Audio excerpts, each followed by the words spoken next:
Hello, I hope you are doing well. So today I'm going to tell you about an interesting story, a story which is related to the biblical context, and also it is related to other contexts. There are more than three stories which are told by different types of communities, and this community is telling one same story. It means this story is true and it has ever happened. And something like this happening and having the same kind of story, it means that there was a particular time in this period which something like this happened, and it involved either one of these communities or it involved all of the communities.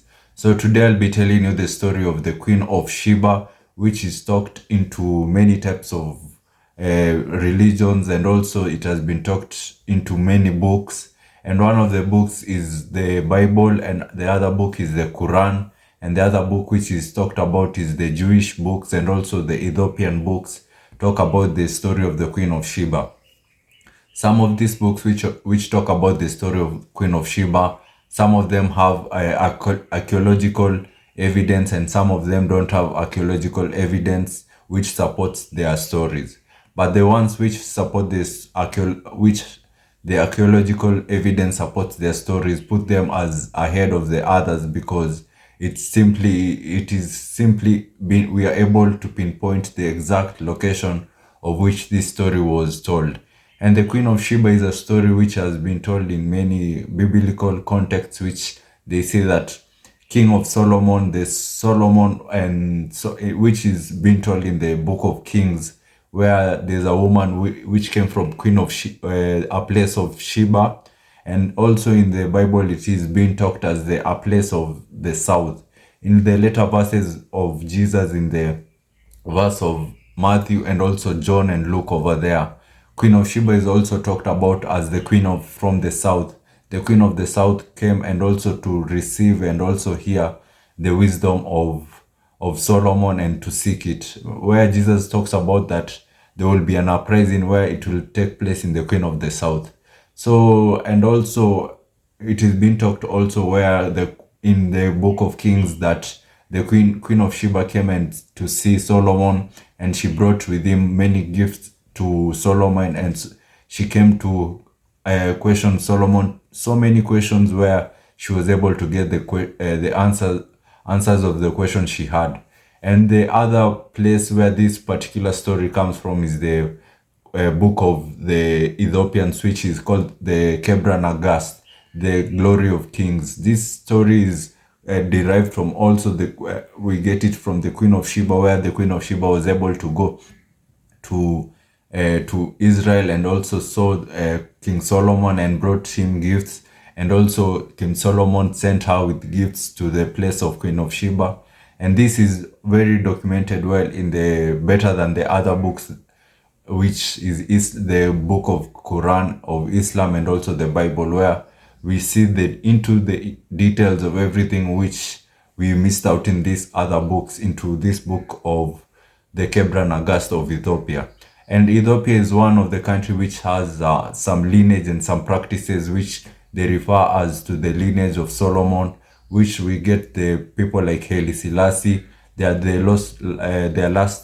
known bloodline of King Solomon.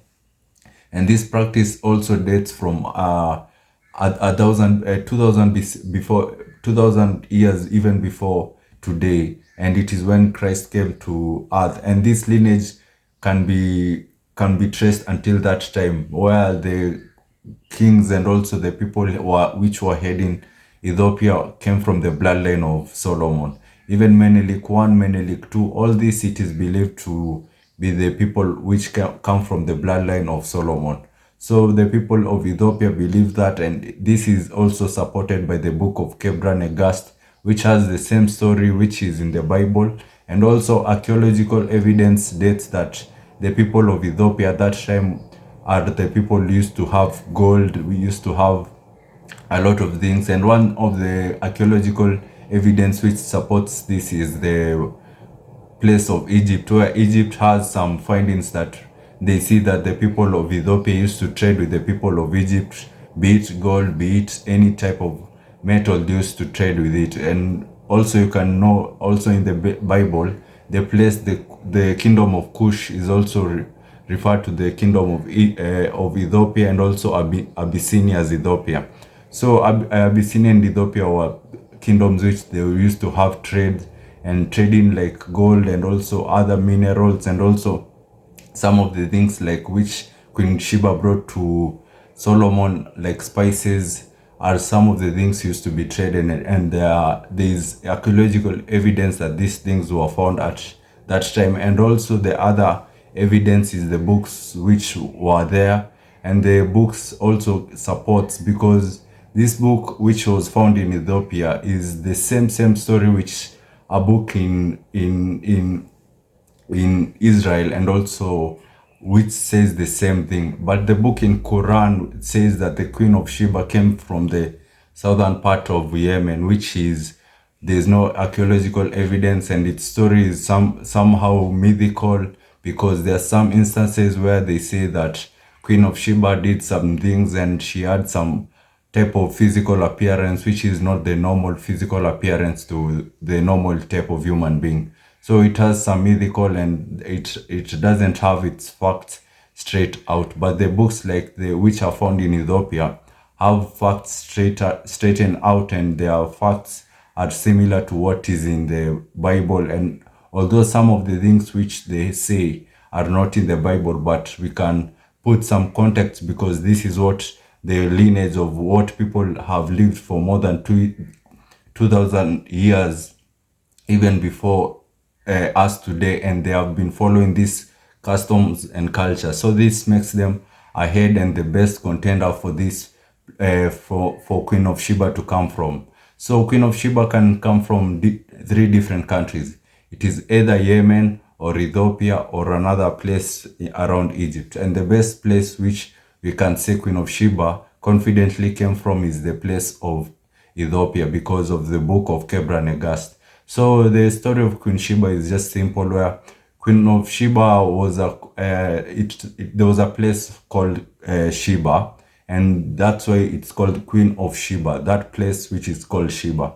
And Ethiopia says, and also the book of Kebra Negast says that at that time there was a queen called Makeda, and Makeda was the queen of Sheba, and she was the only queen which was she had no king, and also that place of queen, the Sheba place, hadn't any male ruler, and they were looking for a male ruler which will show some type of governance, and also Makeda wanted to have some type of rulership where she will gain wisdom to on how she will be able to rule her kingdom, and also the perfect way on multiplying the kingdom's wealth, and also making the kingdom last for many years. So she was up for the interest of her kingdom, and this is some of the things which she lacked. And one of the thing in another distant land, there was Solomon.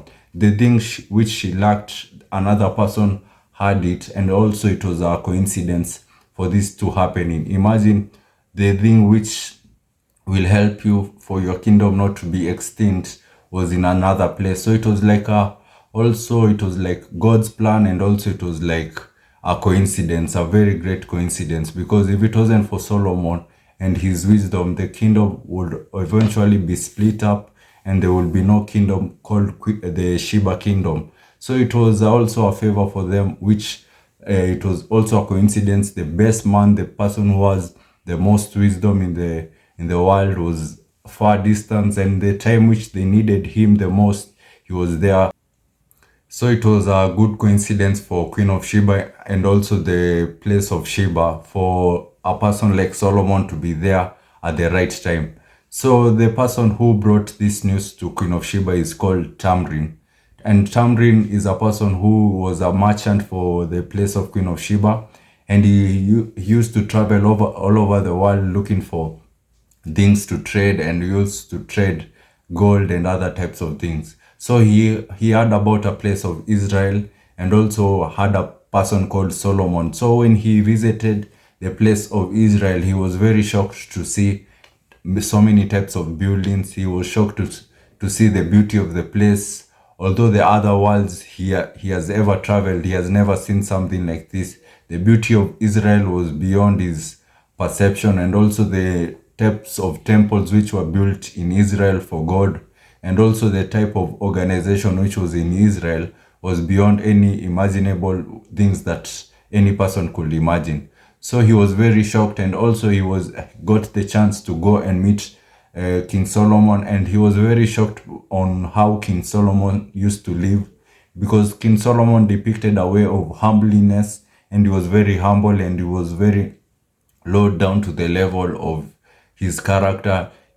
A person could imagine the character of Solomon having all types of particular things in this world, and yet he chooses to remain humble. It was a very shocking discovery for Tamrin. So when Tamrin saw what Solomon was and how he behaved, he was very shocked. And also the other thing which shocked Tamrin is the wisdom which Solomon had, because he asked Solomon so many questions which he was able to answer to Tamriel. And one thing also, the wise sayings which Solomon had put out to the whole kingdom to learn also. So it wasn't only for wealth, but also for wisdom, which the kingdom of Israel was blessed by. So Tamrin headed back to Ethiopia, and also the queen, the kingdom of Sheba, and was able to tell Queen Sheba about this person which he met in a distant far land of Israel, and was able to tell Queen of Sheba that this person, he was magnificent. And Queen of Sheba was very shocked, because there was no other time of in any other time that any person could have told could have made Tamrin very, very, very eager and also happy like this person Solomon. So it was a very shock that Tamrin had traveled a lot of places in the world, but had one only person that he could tell a story of, and also was very interesting, and also advised Queen of Sheba to go and see this person. So Queen of Sheba was very shocked about this person, and she was very curious to see what kind of person is this that Tamrin is talking about, because Tamrin has never talked about any other person. Only this person he has talked about. This means that this person was a special person. So that's when the journey of Queen of Sheba started, and Makeda started her journey to go and to travel to the place of Israel. And there, when she headed to that journey, she carried a lot of gold, a lot of gold, some merchants, and also carried food spices, which is also documented in the Bible, where she was able to carry all these things with around 600 camels or to 800 camels.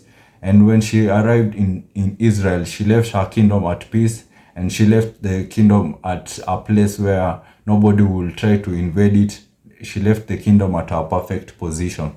So when she went to Israel, she was able to meet this man which Tamrin was talking about, and to her shock, this man was very the kind of person which anybody would like. And also the capabilities which she had in her mind were blew even further, because she knew when she interacted with Solomon, she was able to see that Solomon, the wisdom that people had said he had, was even beyond any measure of wisdom of any man. And also the kingdom of Israel was the best, and also it had so many pleasures in the kingdom of Israel, and it had so many buildings, and also the clocks and the clothes which were in the kingdom of Israel were the top-notch type of artifacts which were in the kingdom of Israel. So she was able to sit with King Solomon, and also ask Solomon so many questions, and ask Solomon so many riddles. And every day which she got a chance, she was able to interact with Solomon. And through their interaction, it said that they were able to fall in love with each other. And also when Queen of Sheba saw that the same feelings which she had for King Solomon, also King Solomon had the same feelings for Queen Sheba, they were able to express their feelings. And one day King Solomon made a particular guest room where he was able to lie down with Queen of Sheba, and Queen of Sheba got pregnant with a son called Menelik. And this son is now stated that to be the lineage of the whole entire kings of Ethiopia from that period of time until the period of Haile Selassie, which is today. That is what they believe. And one thing about belief is it is not just like any other belief. This belief is also supported by the Bible and also supported by archaeological evidences, and also during that time it is supported by many other things which make this belief even into a fact. So when Queen of Sheba met with Solomon, they were able to ask, she was able to ask King Solomon of many types of questions and also riddles, and she was able to learn the ways of Solomon, because Solomon was a person who worshipped one God, and unlike Queen of Sheba used to worship the sun, and now Solomon was able to doctrinate the worshipping of one God to Queen of Sheba, and this was very intriguing for Queen of Sheba, and also motivated and also cultivated the type of also Christianity in her, which she hadn't any type of Christianity, and now she came into light into knowing the God of Solomon. So, and Queen of Sheba, when it was time to leave for her kingdom, which is Sheba, she also gained a lot of things. She only came for wisdom, but also was able to get a child, which was she was able to take to the queen, her kingdom, and the kingdom which her kingdom only lacked. The only thing the kingdom lacked is the male hair child, which will be able to rule that particular kingdom. And now she was able to get a child, and she didn't know if it was a girl or a boy. But King Solomon gave that Queen of Sheba a type of ring where she told Queen of Sheba that this ring, you will give it to my son, and when my son comes, he will be able to show me this ring, and this will confirm that it is the son inside you. So Queen of Sheba was able to set her journey to go back to the place of Ethiopia in Africa. And after going there, when on her journey, she was able to give birth at around 9 months. And Solomon gave her even more camels and even more gifts than the ones that she brought. So Queen of Sheba, when she conceived the baby Menelik on her way to go into her kingdom, she was able to bring back a child into her kingdom, and also lots of amounts of wealth into her kingdom. So the kingdom was very happy, and also it got a male ruler which will be the one to inherit Queen of Sheba, and that was what the kingdom was longing for. So when the baby Menelik was growing, when he reached around the age of 12 over there, Menelik was able to inquire about the whereabouts of his father, and that's when Queen of Sheba told Menelik that the father is in Israel, and Menelik set his journey to go and see Queen of Sheba, King Solomon in Israel. And after going to Israel to meet with his father was able to crown him as the king of Sheba. And when Menelik returned to that particular place of Sheba, now the kingdom got a particular ruler, which was Menelik, a male hair child. And also Queen of Makeda was very happy that the image of Solomon was the same image which her son bore. And the son also resembled a lot of most of his figures, and also facial figures resembled King Solomon. So that's when now the lineage of King Solomon and also the bloodline of Solomon started in Ethiopia. Until now, right now, the bloodline of Solomon is in Ethiopia. So that's the good story of Queen of Sheba and the story of Solomon and Queen of Sheba, and everything that you wanted to know and could have known, I've said it in this particular video. So watch out for the next video, and I say thank you for watching this video. Please subscribe to this channel, and if you like this video, give it a thumbs up. And also, if you want to see other videos, just turn on the notification bell so that you will be notified when I upload other videos. So thank you and for your time till we meet next time.